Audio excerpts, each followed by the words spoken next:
이 시간은 욥기를 살펴보도록 하겠습니다. 욥기부터 시편, 잠언, 전도서, 아가서 이 5책을 지혜의 문학이라고도 하고 또 시가서라고도 말합니다. 성경을 읽을 때 일반적으로 욥기는 쉽게 이해되지 않는 어려운 책이라고 생각합니다. 왜 어렵다고 생각할까요? 흔히 욥기의 주제를 말할 때 의로운 사람들에게 왜 고난이 닥쳐오는가? 하나님이 살아계시다면 욥처럼 선하게 살려고 애쓰는 사람들이 왜 고난을 당해야만 하는가? 고난의 문제에 초점을 맞추기 때문입니다. 그리고 고난의 문제가 욥기의 주제라고 생각합니다. 그러나 아닙니다. 그렇게 생각하는 것은 성경을 인간 중심적으로 보기 때문입니다. 우리는 성경을 하나님 중심으로 보아야 합니다. 그렇다면 욥기를 통해서 우리에게 보여주시기를 원하는 구속사적 의미가 과연 무엇일까요? 성경을 연구할 때 가장 중요한 전제는 요한복음 5장 39절에서 말한 너희가 영생을 얻으려고 성경을 연구하거냐 성경이 내게 대해서 정하는 것이라고 말한 것 같이 성경에서 예수 그리스도를 만나야 하는 것입니다. 누가복음 24장 44절에서도 너에게 말한 바 곧 모세의 율법과 선지자의 글과 시편의 나를 가리켜 기록된 모든 것이 이루어져야 하리라고 말씀하셨습니다. 그러므로 모든 성경은 예수 그리스도를 증언하는 것이고 욥기도 성경이므로 욥기도 예수 그리스도를 증언하는 것입니다. 욥기를 볼 때 욥기는 번제로 시작하여 번제로 끝나고 있는데 욥이 자신의 집에서 번제를 드린 것을 통해서 욥기의 시대적 배경을 창세 시대라 할 수 있습니다. 그렇다면 창세 시대에 어떤 일이 벌어졌을까요? 하나님이 보시기에 좋았다고 지으셨던 우주 가운데 자신의 형상대로 지은 인간을 두시고 함께 살면서 기뻐하고 즐거워하며 영광을 드러내고자 하셨습니다.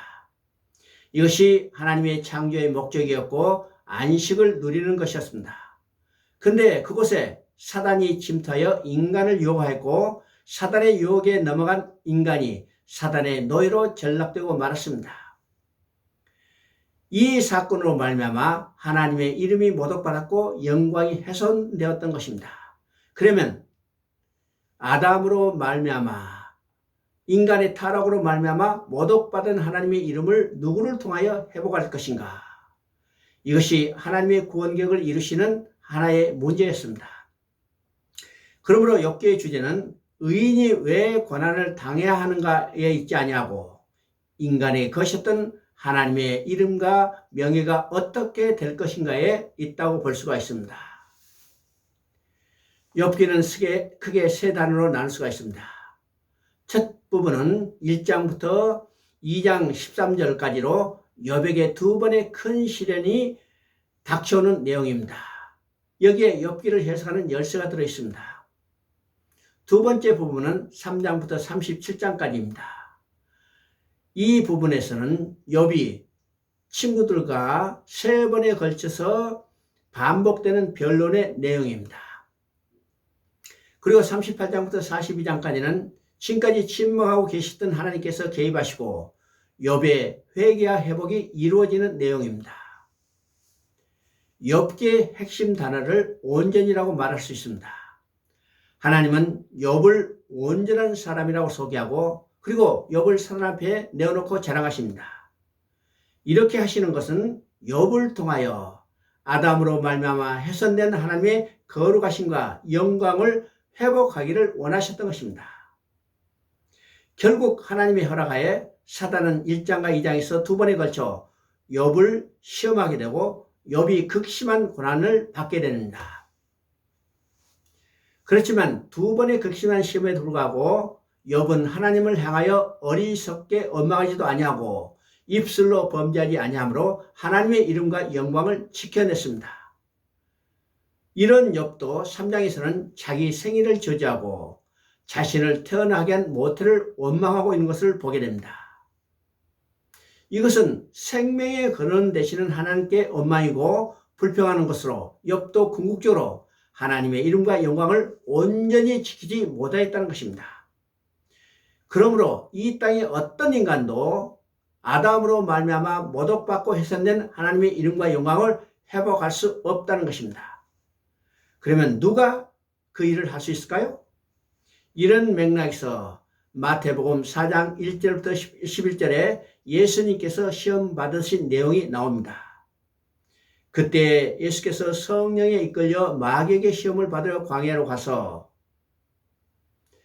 광야에서 사단의 시험을 받으셨지만 예수님은 사단의 시험을 이기셨습니다.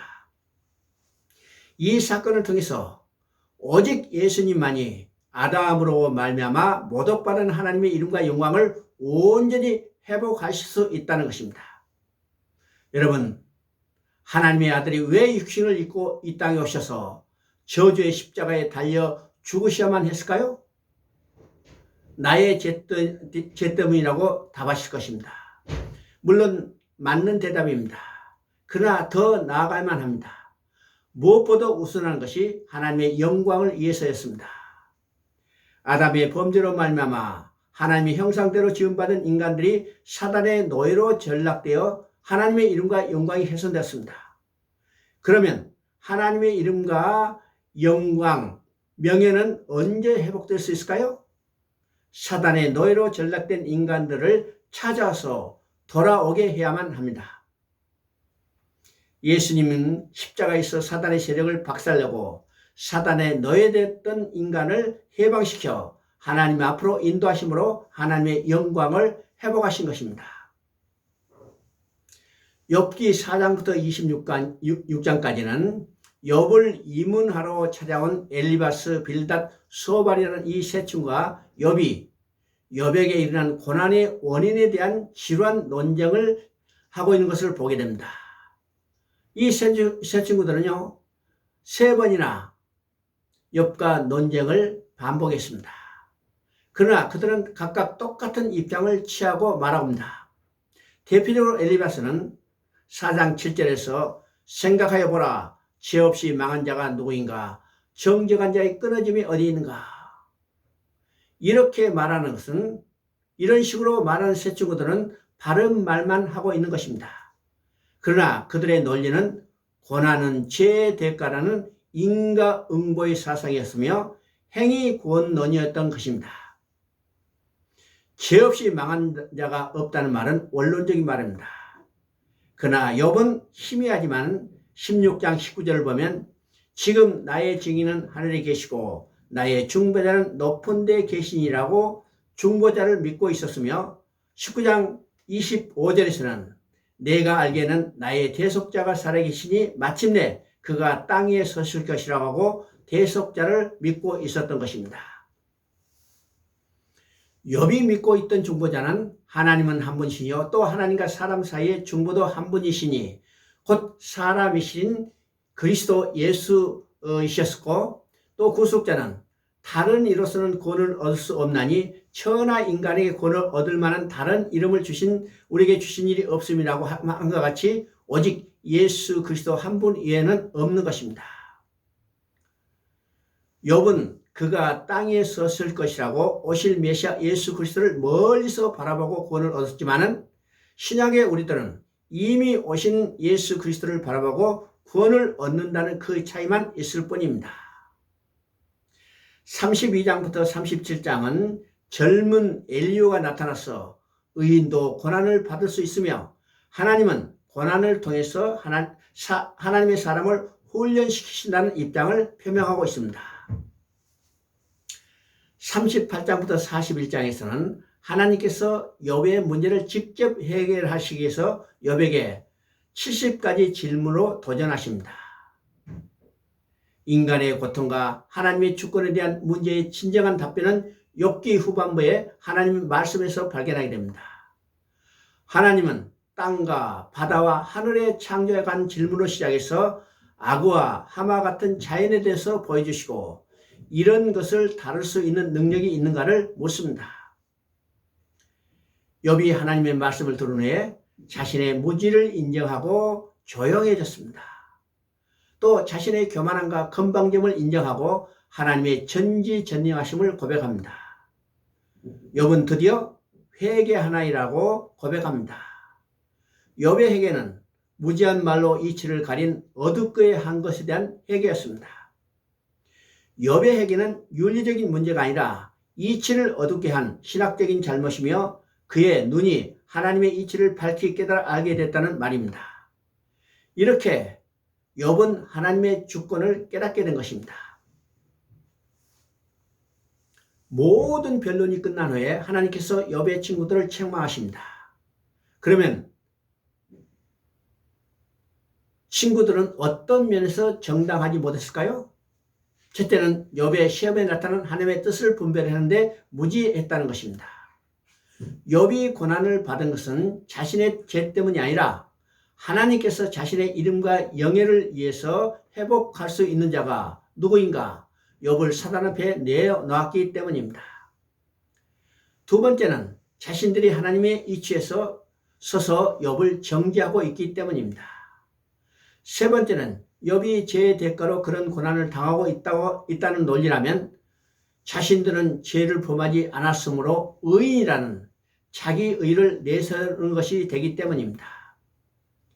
욥기는 번제로 시작하여 번제를 마치는 구조임을 놓쳐서는 아니 됩니다. 욥기는 구속자와 번제를 통해서 인류의 구원은 오직 예수 그리스도의 구속으로 말미암이라는 것을 보여주고 있습니다. 여기에 모든 문제의 해답이 있는 것입니다.